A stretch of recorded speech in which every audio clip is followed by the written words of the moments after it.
BFF show in the middle of May. Can you believe it's May already, Franco? I can't, and I'm even more entertained because I think they've ran our first 3 episodes on loop since we first started. So So it doesn't seeing matter. something So new. it's Yeah, going to be a absolute time nightmare. So if you're trying to follow this show in chronological order, it's not going to happen. But anyway, we got a lot to talk about. I believe you're under the weather, so I want to first publicly check in with your health and see how you're doing. I'm all right. My throat's a little sore, so my voice is going to be a little nasally, probably. And No as worse than always, yours though, so we're fine. mine is not nasally. Is mine nasally right now?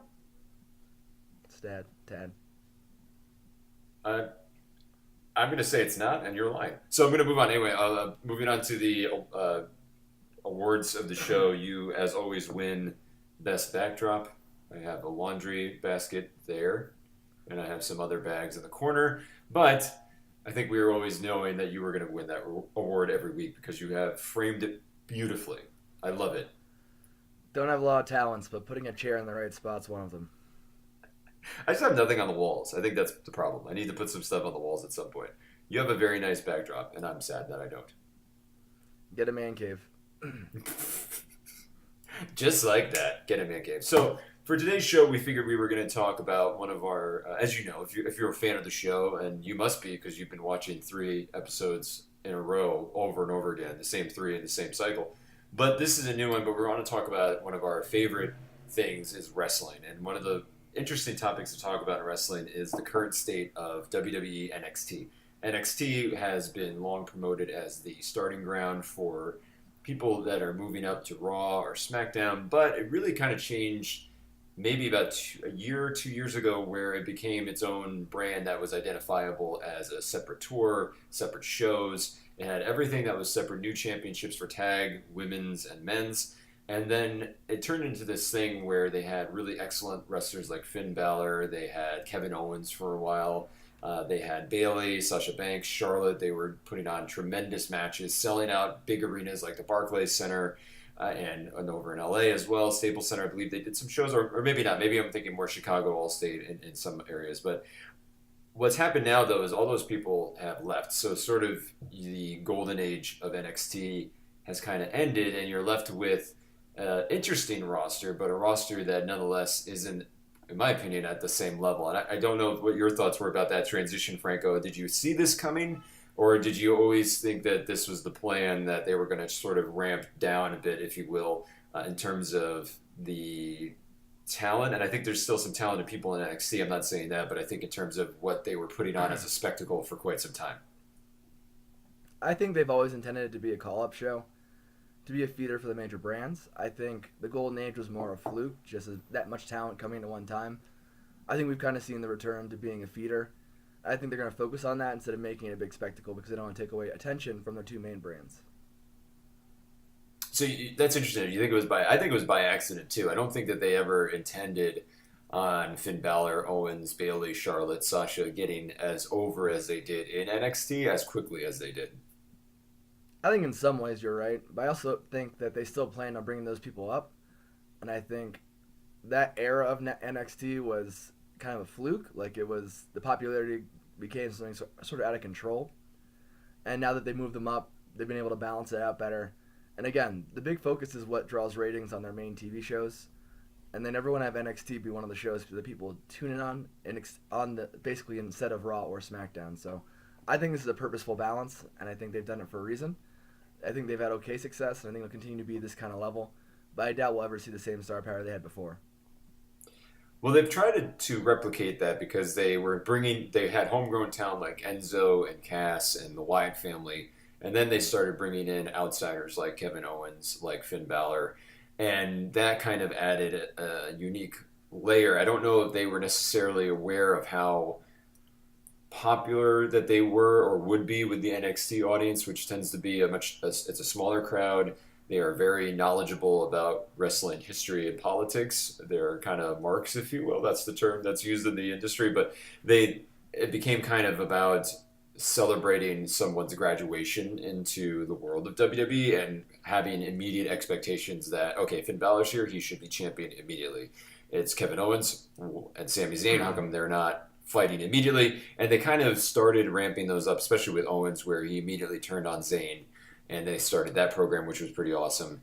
But I don't know if they necessarily expected it to go that deep. But again, if you're putting it on TV, I guess you assume so. But once all those people left, it kind of left this weird void in their programming. I think so too. I do think that having 205 Live has pulled some stars. Having the British Championship tournaments pull some stars.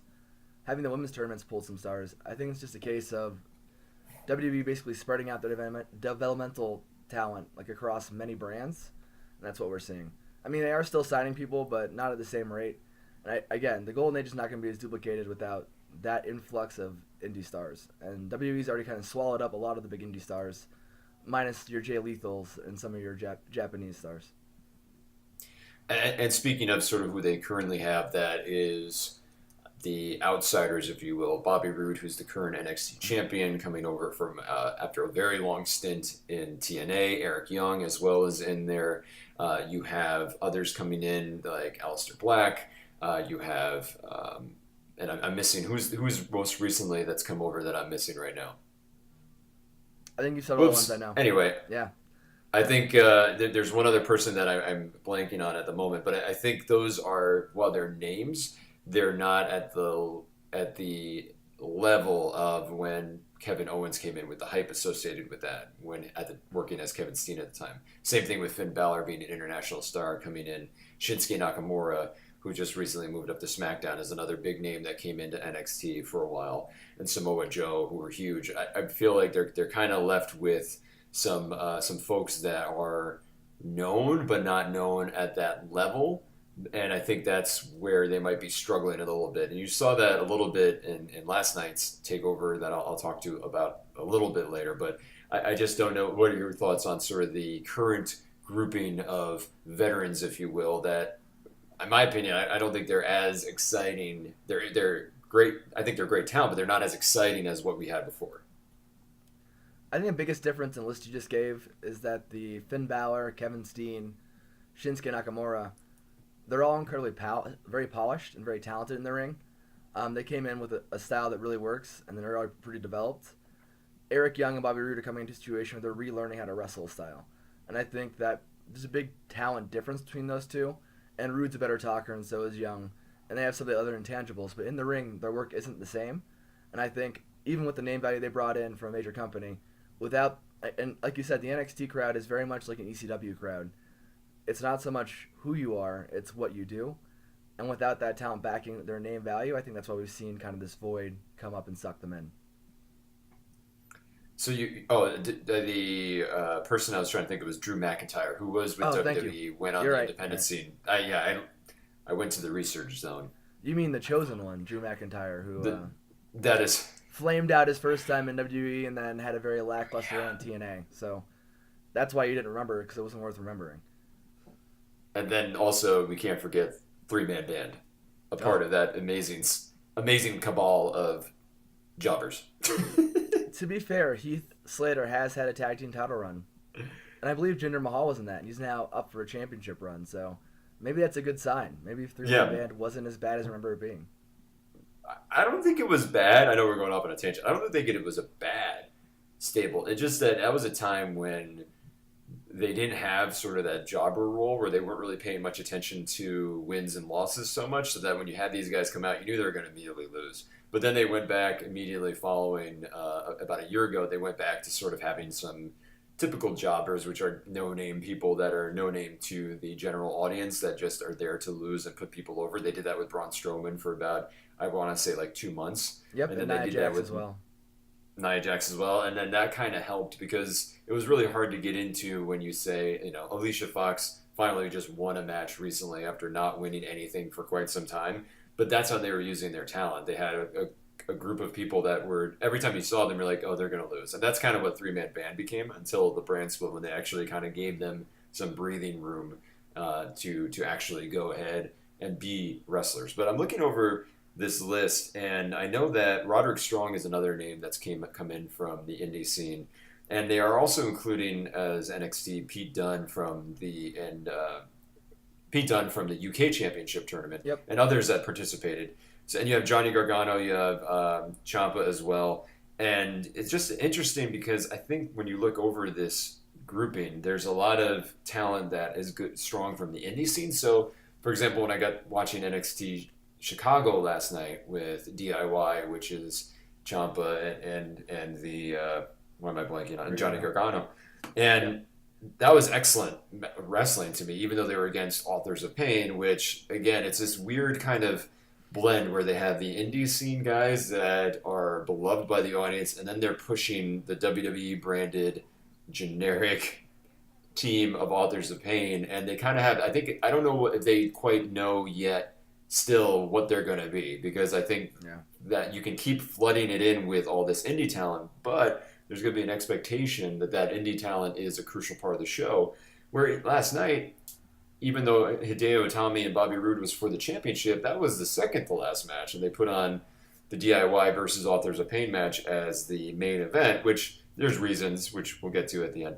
But I think that's sort of the struggle that I have watching NXT. It's like the people that I look at, I'm like, okay, I know the history of these people. They should be getting a push. They're not necessarily getting that push.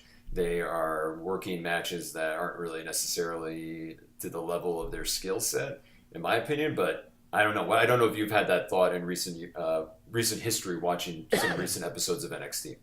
I mean, I agree, and I think the big caveat is, and this is what we've kind of seen with 205 Live, no matter how talented you are, when you come in WWE, you have to learn the WWE style. And not everybody learns that quickly. Finn Balor's an exception because he's very theatric and he's able to adjust. The opposite's been true with Bobby Roode. He's not adjusted well to the ring control that needs to happen. Same is true of when you see Hideo Itami. He's kind of adjusted, but he's still not there yet. And I think a lot of his matches in Japan reflect the freedom they have in the ring. And NXT is by nature very scripted because that's how they run WWE shows. And I think it limits some of the indie talent coming in. I think the transition will happen eventually where they'll start to loosen their reins just because Triple H isn't Vince McMahon and he sees what's working and what's not. But I think we do have to wait for a while. I think we have to fail first before we can rebuild. But that's an interesting point because failure, I think they're in a place where they can't fail.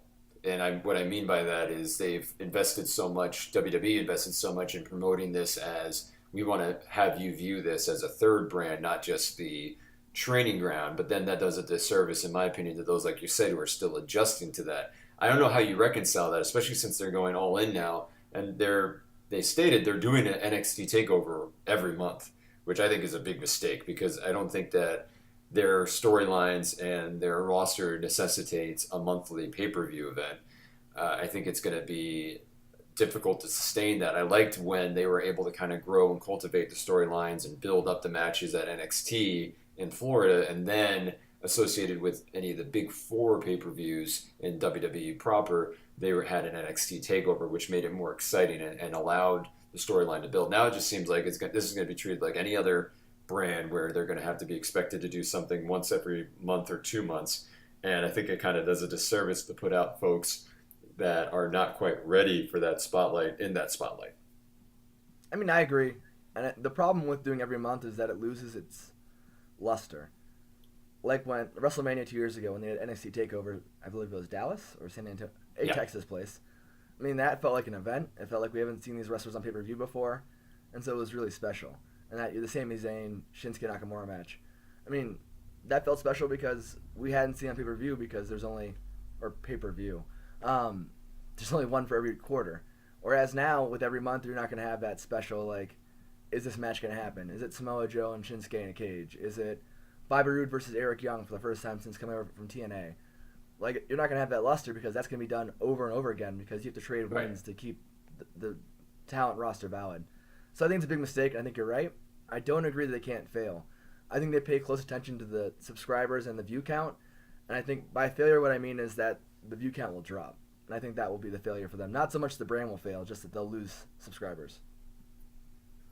I mean, I actually got to attend the first NXT TakeOver in Brooklyn, and that was awesome because that had the opportunity to showcase the Sasha Banks versus Bayley match for the title. That was an awesome match to see live. That was Kevin Owens and Finn Balor for a ladder match. And that again, because I was excited for it because it had months and months to build. Whereas now it feels like I honestly kind of forgot that there was an NXT takeover because I haven't watched it too much. But I don't really. I was like, oh, they're doing it more often now because I remember it being more associated with the bigger pay per views, and I was like, oh, this one's associated with Backlash. That's weird. And then reading some of the quarterly reports and the investor statements that they made that they want to do this more often, I kind of just got bummed out. But looking at their current roster, I shifted a little bit of attention to the women's division. That's an interesting conversation because Asuka has been champion for I think last night the stat was 410 days as NXT Women's Champion.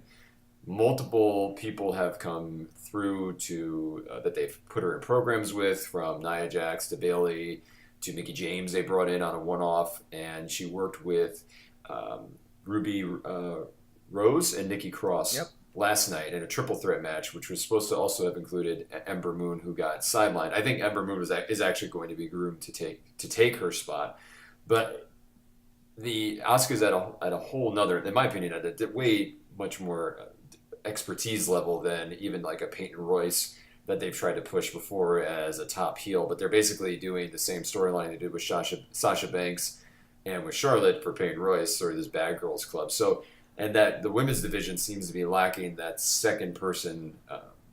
And even I think there's a gap between where Ember Moon is and Asuka in terms of their skill set and their personality. I think that's a much bigger gap than most people think. But what's your opinion on that division? Because I think that one has suffered the most since Sasha left, Charlotte left, Bayley left. They kind of were able to hide some of the initial flaws in that division, and I say it just in terms of not necessarily talent, but with just expertise and with experience. Because they also moved Alexa Bliss out real early. They moved Nia Jax out, which I think both could have probably done a little bit more in NXT, but I think they needed to fill in some gaps with the roster expansion and with the brand split. So I saw why they did it, but at the same time, I was a little disappointed that they left because I felt like Alexa Bliss could have gotten a nice run as NXT Women's Champion. Same thing with Nia Jax, work more with Asuka. But now they seem Asuka's the only thing, and it's very clear she should be moving up soon. But so what's your take on the women's division of NXT? I mean, I agree. Asuka's head above everybody else in the ring. Promo-wise, I think the reason why we've seen her stay down so long is because her inability to really communicate to the fans is the big shoehorn. I think we are going to have to wait to see what happens in the women's division until the tournament's over. I think we're going to see influx of talent, and we'll kind of see who's next. I think that's what NXT is waiting for. I think they are grooming Ember Moon, but she's not ready yet. So I think this whole women's tournament's kind of a cover to say, let's find indie talent that can match the style, who can come in and possibly compete with Asuka, so we can move her up and have her be a part of the main roster. So I think the answer is really it's in flux until we see what happens in the tournament. And that tournament is coming up this summer, which actually just announced this morning. JR is going to be the commentator for it, which is pretty cool. I did like that he was in for the UK Championship match. It's a little, I think, while it's cool to have JR there, part of me wishes they'd either just let him do the whole thing or nothing at all, because I think it's hard, and you could tell that it took him maybe 5 to 10 minutes to get warmed up because he's coming in cold right off the bat to do a championship match, which I think is going to be a challenge for anybody that does that. And the flip side is that once he does get warmed up, having to go on after JR is really hard. Yeah. Because he's the best at what he does. And so you have like this ramp up, then you have JR, then you have like the commentators come back, and then obviously there's going to be a dip because JR is the best it is. He's the best he is at what he does. Wow, Wolverine just butchered that. Yeah, no, I was going to say, that's a good callback. Yeah. And I like Nigel McGuinness on commentary too, but I think Nigel was a little overbearing. And I like we'll have to talk about when you see that championship match, because I think he's a little bit overbearing to JR, and I think he's trying to fill that heel role a little bit. Yeah. But Tom Phillips did a good job. It's very interesting. I saw this note online that the Tom Phillips in NXT is different than the Tom Phillips on SmackDown, which I totally agree with. Yep. I wish we got the NXT Tom Phillips doing commentary for SmackDown. But in general, the overall pay-per-view event was pretty interesting. I think the Bobby Roode Hideo Itami match was better than I thought it would be. Bobby Roode seems to be getting more comfortable with the style of WWE, considered much more than he was even 6 months ago, around Royal Rumble time or so. And Itami was actually pretty good, but I don't necessarily see it going much farther. I think that Roderick Strong, you could see the clear sign going over Sanity, going over pretty much a 3-on-1 match, beating Eric Young. that means he's getting set up for it. Drew McIntyre is probably going to get a run at the title. Aleister Black seems to be picking up momentum. I think there's enough talent that Itami might do the way they kind of they get the transition folks out, where they just will throw him in the championship match again, lose, and then all of a sudden Itami shows up on Raw. Or he shows up, I don't know if they would put him in 205 Live. I don't know exactly what his weight is, but that might be a possibility. They did that with Neville. They tried him out on the main roster, then defaulted Neville back to the cruiserweight. Defaulted in a way I don't mean negatively, but I think he's much more suited for his skill set in that division than he was trying to go up against anybody else. But I think it's going to be interesting. And Bobby Roode's championship, to me, has been really, really interesting. He had matchups with Shinsuke. He had matchups with Samoa Joe.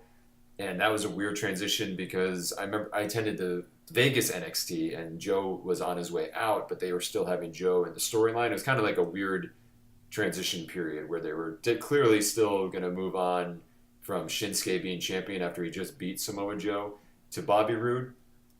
But they still had Samoa Joe and Shinsuke there. So Bobby Roode, I feel like, hasn't necessarily had a lot of time with the title to really make his mark on it. He seems more, and I don't, again, it's going to sound bad, but he seems more like a holding place. And maybe that's too harsh, but I feel like he's a holding place for when they can crown a younger NXT branded guy that they want to take to the top. I don't know what your thoughts are. I think you're right. And honestly, maybe it's a personality thing. I just don't like Bobby Roode. I never have. I thought he's always kind of a lackluster worker. He has gotten better, but he doesn't do it for me. I do think he's a placeholder. I think his best chance to break on the main roster is they're going to tag team him with somebody. I don't know who, but I think that's how he's going to break in. And he's a much better tag team wrestler than he is a singles wrestler, as we saw from his TNA run. He just works better in that role. So hopefully they move in that direction. Otherwise, I don't think we see Roode on the main roster other than being a jobber, or kind of like in the Sami Zayn, not quite making it, but making it roll. And then tag team champs, Authors of Pain, are still triumphant. And then you had DIY breakup at the end, a big heel. Actually, that was one of the most exciting heel turns. I think I expected it to happen, but it was pretty cool when it did because I liked the tease they did where they threw up the tag. Yeah. Which I thought was very clever. I was like, all right, you're very smart because most people see that tag come up as the cutout, and then Ciampa just threw him in, and it was then did a dive off the announcer table into. It was cool in the way that like you knew it was going to happen, and I think they tipped their hat when they put that match on at the end because you really can't go transition into Bobby Roode Itami off of that because people were going to be really upset and into that. But it was cool because it got a lot of chants that we can't say on this particular program. But it was a cool heel turn that I think actually worked. And I don't remember, and I saw this on Twitter too. I think it was Ryan Satin tweeted he didn't recall another in recent memory a heel turn that worked that well. And I think it's if you haven't got a chance to see it, viewers out there, you should definitely see it. Because it's exciting. It's sort of what wrestling is to me, where you have those moments where you kind of feel like something's happening, and then it's executed so beautifully that you're invested. And I remember just watching it without not looking at my phone. I'm not picking out things that are like, oh, this is stupid. I was like, this is really good storytelling.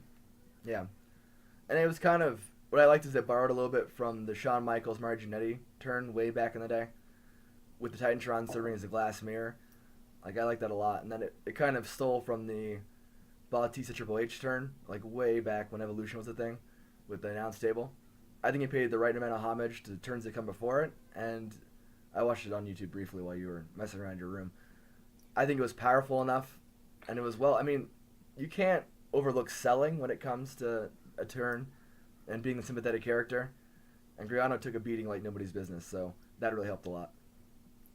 That's true. I think that the Batista turn was the last in modern times turn that I still remember. Because it was so. And I think I watched it with you live. I think. Yeah. And that was awesome when he turned because you had a story associated with it. You had a team associated with it. And I think what WWE likes to do randomly is arbitrarily turn people, i.e. Goldust turning on R-Truth on Raw, which was. unexpected for the wrong reasons. It just didn't seem to make too much sense, and you could clearly just see where they were trying to flip people in order to make more heels now that they've turned a lot of people babyface. And that was just a lame turn because this is a joke kind of team that they built some storyline into. But overall, that turn last night was absolutely amazing. So I think let's do some predictions as we wrap up. I think we're wrapping up around the time. Yeah, we need to wrap up. Start wrapping We're up. on the clock here, buddy. We're on the clock here. So All right. in 6 months' time, who is Okay. going to be the NXT Men's Champion? Roderick Strong. You can see it just from the way he's been built and booked. He's young enough. He's being groomed. He'll be champion. I'm going to go with Dark Horse Aleister Black because I think that they're going to latch on to him for sure. Let's go real quick. Women's NXT Champion 6 months from now. Who is it? Wow, that's hard. Nikki I know. Cross, because dice roll. I mean, honestly, of all the workers, she has the most potential, I think, and I think they're going to give up Ember Moon pretty quickly. And then we know Asuka's not going to be down there much longer. So, Nikki I Cross. actually like the Nikki. Yeah, I like Nikki Cross pick for one reason, and it would be cool if they centered a stable around a woman, a women's champion, and then that would be a good storyline where Eric Young as a veteran fades in the background, and then it's Nikki Cross's team, which would be a cool segue because you haven't. I don't remember or recall maybe since D-Generation X where China was more heavily involved, there being a woman that was front and center of a stable as a champion. Now I think that would be cool. Yeah, I agree, and I think Generation X, and then the often forgotten Right to Censor group with Stevie Richards and Molly Holly. That's the last time I think Molly they were Holly. really women-driven. Yeah. So that's pulling back in the history books. That's 2 decades ago. Well, this was fun. We'll always keep talking about wrestling because wrestling is fun and life is wrestling. You see it all the time. Heel turns, face turns. It happens in your life. It's very relatable. So what I learned is that wrestling will never die for us, Franco. What did you learn today? I learned that we probably disagree a little bit on NXT and the talent level, but I think that's also because we have different kinds of wrestling fandom. But it's okay to disagree. Wow, we ended on a positive note. Yay, BFF show. I'm Brendan. I'm Franco. See you later. Peace.